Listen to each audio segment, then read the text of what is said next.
SHOAP TV ప్రేక్షకులందరికీ నమస్కారం. ఈరోజు పుట్టినరోజు ఎలా జరుపుకోవాలి అనే అంశాన్ని గురించి కొన్ని విషయాల్ని నేను మీకు తెలియజేస్తున్నాను. అనాది కాలం నుంచి కూడా ఈ పుట్టినరోజు జరుపుకోవడం అనేది వస్తున్నది. అంటే ఒక కళారంగంలో కానీ, సాహిత్యంలో కానీ, సమాజ సేవలో కానీ ఏదైనా కనుక ఒక గొప్ప పని కనుక చేసినట్లయితే వాళ్ళని గుర్తుపెట్టుకుని మనం వాళ్ళ జయంతుల్ని జరుపుకుంటాం. వీటినే పుట్టినదినాన్నే జయంతి అంటూ ఉంటాం. అలాగే జన్మదినము అని కూడా మనం పిలుస్తాం అన్నమాట. ఉదాహరణకి ఈ భారతీయ సంప్రదాయానికి మూలమైనటువంటి ఆదికవి వాల్మీకి జయంతి, అట్లాగే వ్యాసుడి యొక్క జయంతి ఆషాఢ పూర్ణిమ, అలాగే మహాకాళిదాస జయంతి ఇలాంటివి మనం జరుపుకుంటాం. అలాగే ఈ దేశభక్తుల గురించి కూడా చేసుకుంటాం. రవీంద్రనాథ్ ఠాగూర్ యొక్క జయంతి, లాల్ బహదూర్ శాస్త్రి గారి జయంతి, అట్లాగే ఇంకా ఎవరెవరైతే సమాజ సేవ చేశారో భగత్ సింగ్ జయంతి, ఇలా సమాజానికి ఉపయోగపడేటువంటి గొప్ప వాళ్ళ యొక్క జన్మదినాల్ని మనం జయంతులుగా ఏర్పాటు చేసుకుంటూ ఉంటాం అన్నమాట. ఇలా ఎందుకు ఏర్పాటు చేసుకోవడము అంటే వాళ్ళ జీవితాన్ని గురించి ప్రజలు తెలుసుకోవాలి. ఒక ఝాన్సీ రాణి యొక్క జన్మదినం, శివాజీ జయంతి, లేదా ఇంకొకళ్ళు ఎవరో ఒకళ్ళు ఒక మహనీయుడి యొక్క జయంతి మనం చేసినప్పుడు ఏం చేస్తామంటే వాళ్ళ యొక్క జీవిత చరిత్ర అంతా కూడా ప్రజలకి తెలియజేస్తాం. ఎందుకంటే సమాజం మారుతూ ఉంటుంది, తరాలు మారుతూ ఉంటాయి. రాబోయే తరాల వాళ్ళకి ఈ మహనీయుల గురించి పరిచయం చేసేటువంటి అవకాశం ఈ జన్మదినాలు జరుపుకోవడం వల్ల వస్తూ ఉంటుందన్నమాట. అది ప్రధానం. అందుకని వాళ్ళు ఏ రకంగా సమాజాన్ని ప్రభావితం చేశారో, 10 మందికి మేలు ఎలా చేశారో వాటిని మనం ఆ రోజు వివరించుకుని వారిని అభినందిస్తాం అన్నమాట. తద్వారా ఏంటంటే వినేటువంటి వాళ్ళందరికీ కూడా అటువంటి స్ఫూర్తి కలిగి మనం కూడా అలా ఆయన ఆశయాల్ని అనుసరిద్దాము అనే అభిప్రాయం వస్తుంది. తద్వారా సమాజం అనేది బాగుపడుతూ ఉంటుందన్నమాట. ఇలా జన్మదినములు జరుపుకుంటూ ఉండాలి. అయితే ఇక్కడ మనకు ఒక సందేహం వస్తుంది. ఏమంటే వ్యక్తిగతంగా కూడా అందరూ జన్మదినాలు జరుపుకుంటూ ఉంటారు, ఇది సమంజసమా అని కూడా ఒక్కొక్కసారి సందేహం వస్తూ ఉంటుంది. ఎందుకంటే మహనీయులు ఉన్నారు, ఆ మహనీయుల యొక్క జయంతిని జరుపుకుంటున్నాం, వారి యొక్క విశేషాలన్నీ కూడా రాబోయే తరం వాళ్ళకి వివరణ చేస్తున్నాం, వాళ్ళు స్ఫూర్తి పొందుతున్నారు, సమాజం ఇంకా అభివృద్ధి పథంలో నడుస్తూ ఉంటుంది. మరి మనమందరం కూడా ఈ జన్మదినములు జరుపుకోవడం అనేది సమంజసమా అని వస్తే ఎందుకు చెప్పారంటే మనందరం కూడా అంతటి వాళ్ళం కావాలి. సహజంగా ఏంటంటే మామూలు లోక విషయాల్లో అయితే ఎవరి జన్మదినాన్ని వాళ్ళు జరుపుకోవడం కంటే ప్రజలే మనం చేసే మంచి పనుల ద్వారా గుర్తుపెట్టుకుని వారి జన్మదినం జరుపుకుంటాము అనే స్ఫూర్తిని ప్రజల్లో కలిగించే విధంగా ప్రయత్నం చేయాలన్నమాట. ప్రజలే ఒక మహా వ్యక్తి యొక్క జన్మదినాన్ని జరిపారు అన్నప్పుడు అది చాలా స్థిరంగా నిలబడి ఉంటుంది అని ఒక పద్ధతి. అయితే శాస్త్రాలు ఏం చెబుతున్నాయి అంటే మన భారతీయ శాస్త్రాలు అనేకమైన సంస్కారాలని చెప్పారు. శరీరాన్ని సంస్కరించాలి, మనస్సుని కూడా సంస్కరించుకోవాలి. సంస్క్రియతే ఏభిః జీవః ఇది సంస్కారః అన్నమాట. సంస్కారము అనేటువంటి పదమునకు అర్థము ఏమిటి అంటే ఏ పని ద్వారా, ఏ కర్మ ద్వారా మనం సంస్కరింపబడతామో ఆ పనికి సంస్కారము అని పేరు. శరీరాన్ని సంస్కరించుకోవాలి, మనస్సుని సంస్కరించుకోవాలి. ఎందుకంటే body and mind both are interlinked అనమాట. శరీరానికి మనస్సుకి చాలా సంబంధం ఉంది. ఆరోగ్య విషయంలో కూడా మనస్సు బాగుంటే తొందరగా ఆరోగ్యం కుదురుతుంది. అందుకని ఆ రెంటికి కూడా నిత్యము సంబంధం ఉంది. కనుక శరీరాన్ని సంస్కరించడం, దానితో పాటుగా మనస్సుని సంస్కరించడం అనేటువంటి జరుగుతూ ఉంటాయి. ఇలాంటి సంస్కారములలో భాగముగా జన్మదినము చేసుకొనుట అనే అంశం కూడా మన శాస్త్రాల్లో కనిపిస్తుంది. అంటే పుట్టిన తర్వాత జాతకర్మ,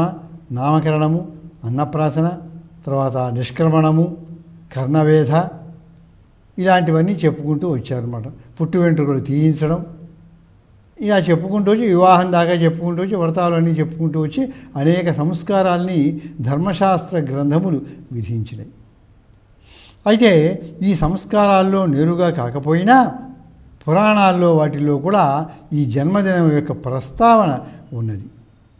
మనం కూడా చేసుకుంటున్నాం. శ్రీరామనవమి, శ్రీరాముడు జన్మించిన దినం, శ్రీకృష్ణ జయంతి, అరవింద జయంతి, ఇలాంటివన్నీ కూడా మనం చేసుకుంటూ ఉంటాం. వివేకానంద స్వామి వారి యొక్క జయంతి, ఇలాగే శ్రీకంఠ జయంతి, శంకర జయంతి, రామానుజ జయంతి, మధ్వ జయంతి, అలాగే దేశభక్తుల గురించి కూడా వాళ్ళ జయంతులు, సైంటిస్టుల యొక్క జయంతులు, అలాగే శివరామన్ గారి జయంతి, ఇలాంటి గొప్ప గొప్పగా సమాజానికి మేలు చేసిన వాళ్ళు ఎవరైతే ఉంటారో వాళ్ళందరి జయంతులు కూడా మనం జరుపుకుంటూ ఉంటాం.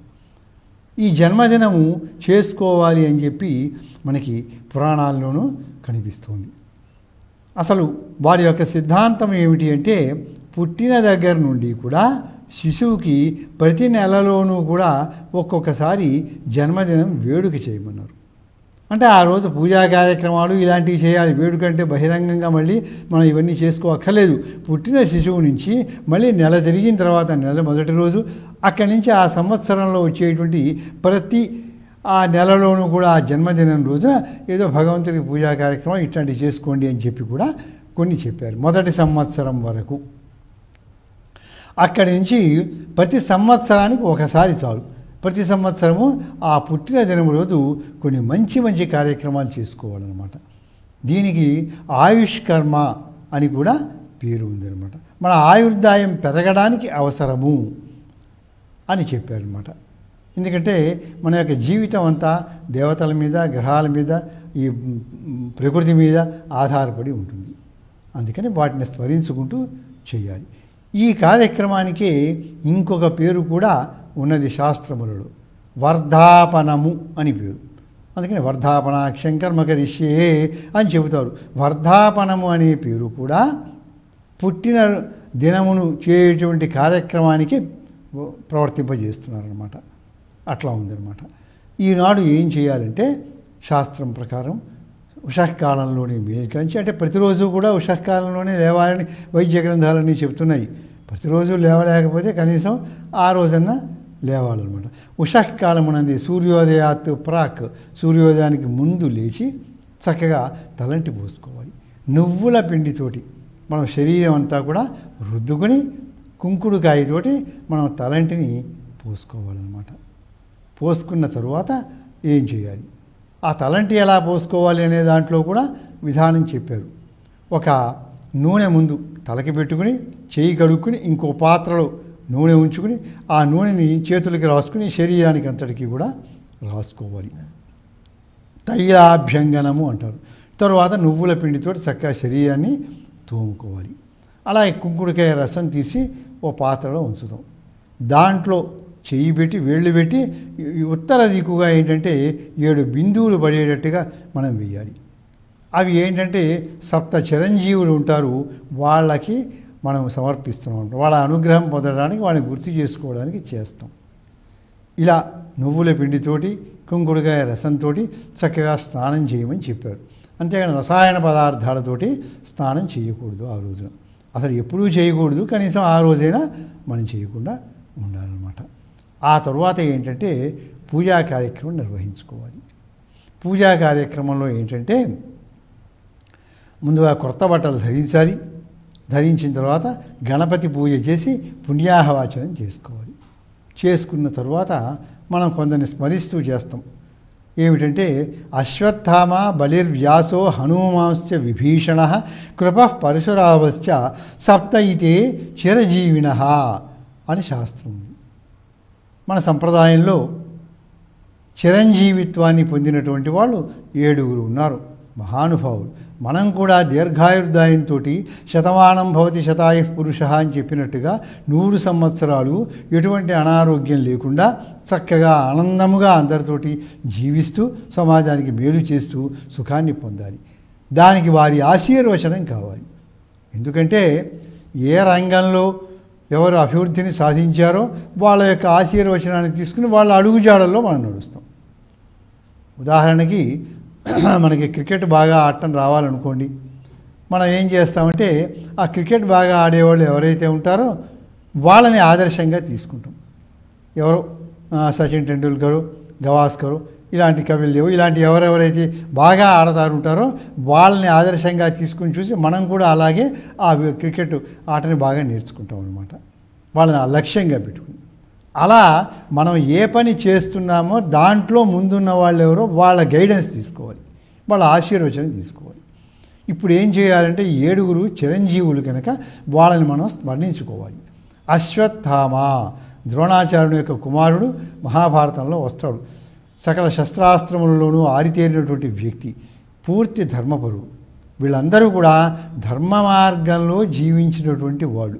దుర్యోధనుడి యొక్క ఆహారాన్ని తీసుకున్నాం కనుక ఆయన తరపున మనం పోరాటం చేయాలి అనుకున్నారే తప్ప మిగిలిన అన్ని విషయాల్లోనూ కూడా చాలా ధర్మంగా జీవించినటువంటి వ్యక్తి కనుక ఆ అశ్వత్థామ ఆయన శివుణ్ణి ఆరాధన చేసి మెప్పించడం వలన ఆయనకి చిరంజీవిత్వం వచ్చింది, దీర్ఘాయుర్దాయం వచ్చింది, చిరంజీవిగా ఉంటాడనమాట అశ్వత్థామ ఇప్పుడు కూడా.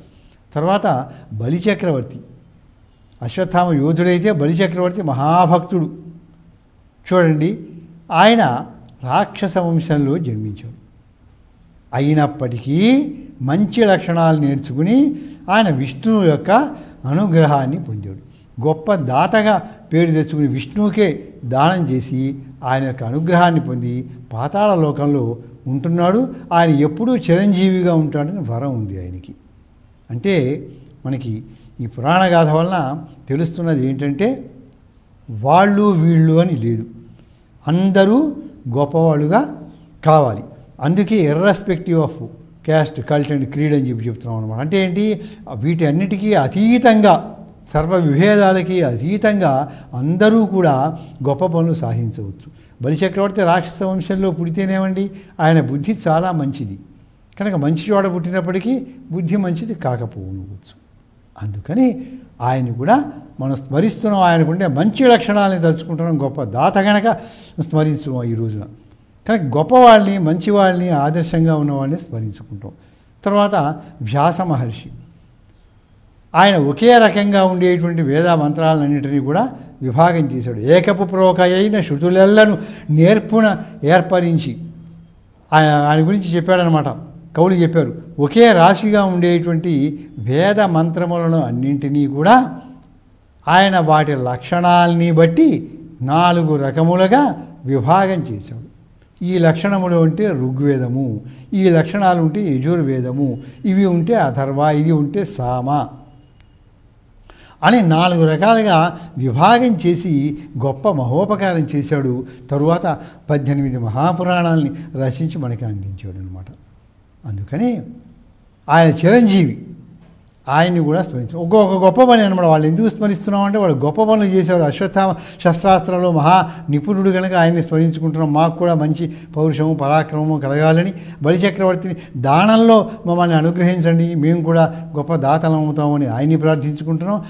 వ్యాస మహర్షిని ఆయన యొక్క ధార్మిక ప్రచారాల్లో కానీ, వేద విభజనలో కానీ ఆయన మేధాశక్తికి మనం జోహార్లు అర్పిస్తున్నాం.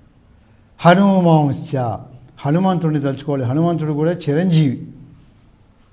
అందుకని ఆయన శ్రీరాముడికి ఆ బంటుగా ఉన్నాడు. ఆయన నమ్మిన బంటుగా ఉంటూ ఎన్నో పనులు సాధించి పెట్టాడు. ఏ రోజు నిరుత్సాహపడలేదు. సముద్రాన్ని లంఘించాడు, సీతాదేవిని చూశాడు, అక్కడి నుంచి అంగుళీయకని తీసుకొచ్చాడు, ఇక్కడ ఇచ్చినటువంటి అక్కడ ఇచ్చాడు, చాలా చేశాడు. సీతాదేవి ఇచ్చాడు చూడమని రాముడికి ఇచ్చాడు, రాముడు ఇచ్చిన అంగుళీయకని సీతాదేవికి ఇచ్చాడు.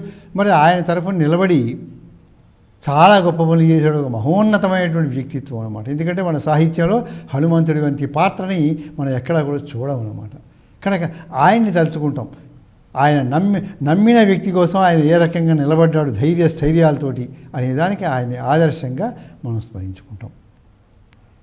తర్వాత విభీషణుడు కూడా రాక్షస వంశంలో పుట్టినప్పటికీ మంచి లక్షణాలు వచ్చినాయి కనుక ఆయన చేసే కర్మల ద్వారా మంచి లక్షణాలని సంపాదించుకున్నాడు విభీషణుడు. వాళ్ళందరి మధ్యలో ఉండి కూడా ఆ మంచి లక్షణాలని, సాత్విక భావాలన్నీ ఏర్పాటు చేసుకుని ధర్మం కోసం వచ్చి శ్రీరాముడి పక్షంలో నిలబడ్డాడు కనుక ఆయన్ని స్మరించుకుంటాం. కృపాచార్యుడు గొప్ప విలుకాడనమాట. కృపాచార్యుడు ఆయన యొక్క గుణగణాలన్నీ కూడా మహాభారతం విస్తృతీకరించిందనమాట. ఆయన్ని స్మరించుకుంటాం. తరువాత పరశురామశ్చ, పరశురాముని కూడా స్మరించుకుంటాం. ఎందుకంటే పరశురాముని వారు చాలా ధర్మనిష్టకి ప్రతీకం. అయితే చాలామంది ఏమనుకుంటారంటే ఆయన ఆనాటి రాజులందరినీ సంహరించాడండి అని అనుకుంటారు. మనం పూర్తిగా గ్రంథాలు చదవాలి. లోకంలో శ్రీరాముడి దగ్గరికి వచ్చి ఆయన ఓడిపోయాడని, తర్వాత ఏంటంటే రాజులందరినీ సంహరించాడు పగబట్టి అని మనం అనుకుంటాం.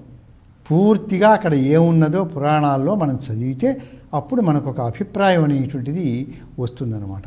ఆయన ఆశ్రమంలో లేని సమయంలో ఒక రాజు వచ్చి, కార్తవీర్యార్జునుడు దురాగతంగా వచ్చి, నేను నందిని ధేనువుని లాక్కుపోతాను, ఆతిథ్యం ఇచ్చాడు జమదగ్ని మహర్షి. ఆతిథ్యం అంతా తీసుకుని నీ ఆశ్రమంలో ఉండే ఆవును నాకు ఇవ్వమని అడిగాడు. అది సాధ్యం కాదయా, నా ఆశ్రమంలో పూజించుకుంటున్నానంటే బలవంతంగా బెదిరించి లాక్కుపోయాడు. అడ్డం వచ్చిన ఈయన సోదరులందరినీ కూడా చంపివేశాడు.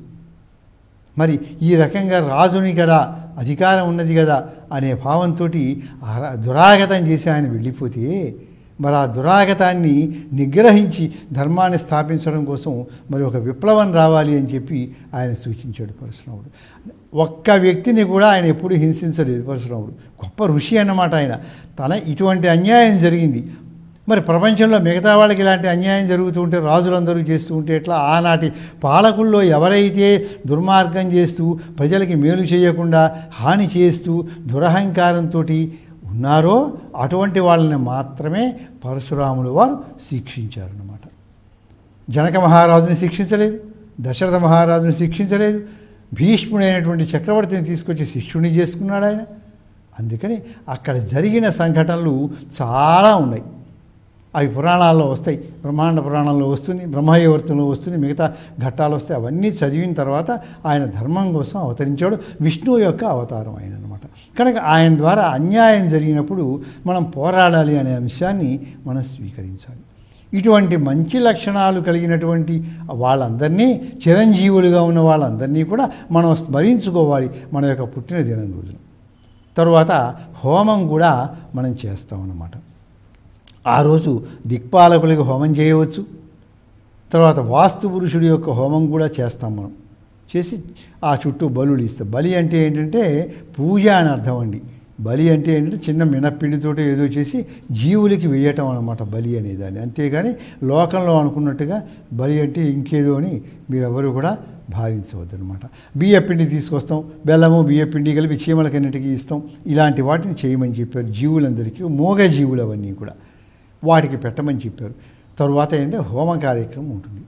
దీంట్లో ఏంటంటే షష్ఠీదేవిని కూడా పూజించాలి అని పెద్దలు చెప్పారు. షష్ఠీదేవి అంటే ఎవరు అంటే సుబ్రహ్మణ్యేశ్వర స్వామి యొక్క భార్య. ఆయనకి 2 భార్యలు ఉన్నారు, వల్లీదేవి, దేవసేన. ఈ దేవసేనని షష్ఠీదేవి అనే పేరుతోటి మనం పిలుస్తూ ఉంటాం అన్నమాట.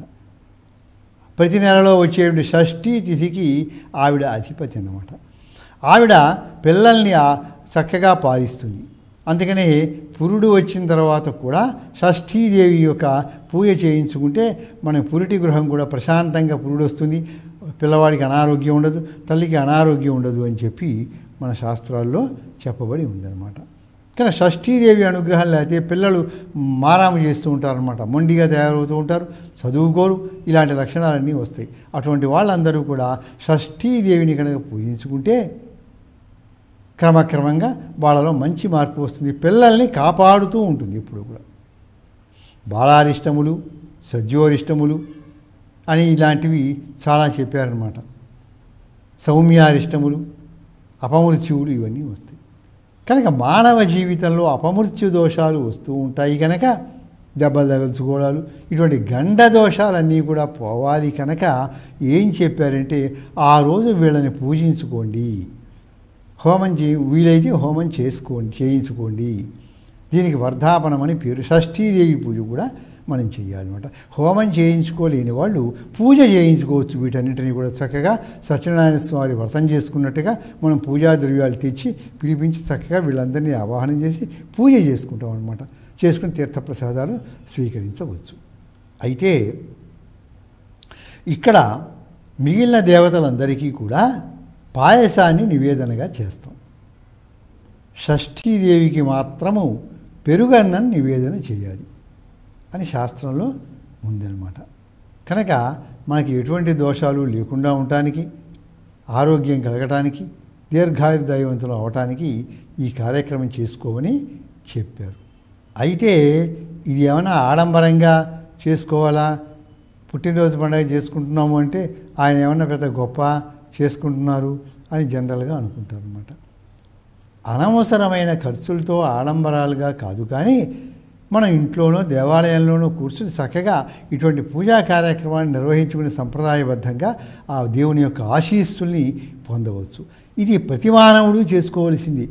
ఎవరో పుట్టినరోజు చేసుకుంటున్నారు అంటే గొప్ప గొప్ప వాళ్ళు చేసుకుంటారండి అను, లేకపోతే అంత పుట్టినరోజు వేడుక చేసుకోవలసినంత గొప్పతనం మాకేమీ లేదండి అని కూడా కొందరు భావిస్తూ ఉంటారు. గొప్పతనం లేదు, ఉంటుందని కాదు. ప్రతి మానవుడు కూడా ఈ కార్యక్రమం చేయించుకుంటే దీర్ఘాయుర్దాయం వస్తుంది, మనకి అపమృత్యు దోషాలు పోతాయన్నమాట. చక్కగా ఆనాడు చక్కగా ఏం చేయాలి, దేవాలయానికి వెళ్ళి పూజ చేయించుకోవచ్చు. అయితే ఈ జన్మదినం చేసుకునేటప్పుడు ఏం చేయాలంటే మన తిథిని గ్రహించాలి. మనం ఏ తిథి రోజు అయితే జన్మించామో ఆ తిథి రోజు ఈ పుట్టిన దినాన్ని జరుపుకోవాలి. అంతేకాని ఇతర లెక్కల ద్వారా మాత్రం మన యొక్క సంప్రదాయం ఏంటంటే తిథులు, నక్షత్రములు, వారములు. అందుకని ఇది కూడా సంప్రదాయమైన కార్యక్రమము కనుక సంప్రదాయంగా ఉన్నదాన్ని మనం ఆచరిస్తాం. కనుక తిథుల్ని తీసుకుని మనం ఆ రోజు ఈ కార్యక్రమం చేసుకుంటాం. తిథుల ప్రకారం చేసినప్పుడు ఖండతిథి కాకుండా అఖండ తిథి తీసుకో. అంటే సూర్యోదయం అయిన తర్వాత కనీసం 2 ముహూర్తములు, అంటే 48 నిమిషములైనా ఆ తిథి ఉంటే ఆనాడే మనం జన్మదినాన్ని జరుపుకోవాలి. అంతకంటే తక్కువ కనుక ఉంటే అది ఉన్న రోజు చేసుకుంటాం. ఒకరోజు తిథి కుదరని పక్షంలో నక్షత్రం ప్రకారం కూడా మనం జన్మదినాన్ని చేసుకోవచ్చు అని శాస్త్రములన్నీ కూడా మనకి అనుజ్ఞని ఇచ్చినాయి. కనుక మనం ఆ రోజు కూడా చేసుకోవచ్చు. ఇలా చేసుకున్న తర్వాత మనం ఏం చేయాలంటే తల్లిని, తండ్రిని, గురువుని పిలిపించి వాళ్ళకి సాష్టాంగ నమస్కారం చేయాలి. వాళ్ళకి ప్రదక్షిణ చేసి నమస్కారం చేసి వాళ్ళ యొక్క ఆశీర్వచనాన్ని మనం పొందాలన్నమాట. అప్పుడు సమగ్రం అవుతుందన్నమాట. తరువాత మనం దేవాలయానికి వీలుంటే, అవకాశం ఉంటే, ఇవన్నీ ఏంటంటే అవకాశాన్ని, అనేక విషయాలు చెప్తున్నాను నేను, మీ అవకాశాన్ని బట్టి, తీరికని బట్టి మీరు ఆచరించుకోవచ్చు. ఎన్ని ఆచరించినా మంచిది, అన్నీ చేయాలని లేదు. ఎన్ని చేస్తే అని దేవాలయానికి వెళ్ళి దైవ దర్శనం చేసుకోవాలి. ఆ రోజు ఎవ్వరిని కూడా విమర్శించడం కానీ పరుషంగా మాట్లాడడం కానీ చెయ్యకూడదు. అంటే ఇక్కడ ఒక సందేహం వస్తుందన్నమాట. అంటే మేము సహజంగా విమర్శిస్తూ ఉంటామండి, మేము మరి ఎలాగా అంటే ఆనాడు మాత్రం విమర్శించవద్దు అని చెబుతాం అన్నమాట. ఆనాడు విమర్శించవద్దు అని శాస్త్రాలు ఎందుకు చెప్పినాయంటే క్రమక్రమంగా ప్రతిరోజు కూడా ఎటువంటి తప్పు పని చేయకుండా ఉండాలి అని చెబుతున్నాయి అన్నమాట. మిగతా రోజుల్లో చేయండి అని మాత్రం కాదు. ఆ దేవాలయానికి వెళ్తాం, అర్చన చేసి తరువాత ఏం చేయాలంటే మీ శక్తిని బట్టి ఇవన్నీ కూడా పేదలకి, లేనివాడికి వస్త్రం ఇవ్వటము, ఈ రోజు నేను జన్మదినం చేసుకున్నాను కనుక అంగవికలుడికి ఏదైనా మనం పారితోషికం ఇవ్వటము, లేదా మందులు అవసరమైన మందులు ఇవ్వటము, లేకపోతే విద్యార్థికి మనం కట్టిస్తాము ఆ కట్టవలసిన రుసుము అని చెప్పి దాన్ని మనం కట్టించడము, ఇలాంటి ఏదో ఒకటి మంచి పని మనం చేయాలి. ఆ రోజు చేస్తే ఏంటంటే ఈరోజు మనం జన్మదినం జరుపుకున్నాం, ఇలాంటి మంచి పని చేసాం అనేటువంటి సంతృప్తి మనకి మిగులుతుంది, మనం వరకే చేసుకోకుండా. ఇక మిగతా ఆడంబరాలంటే అవి మీ ఇష్టం అన్నమాట.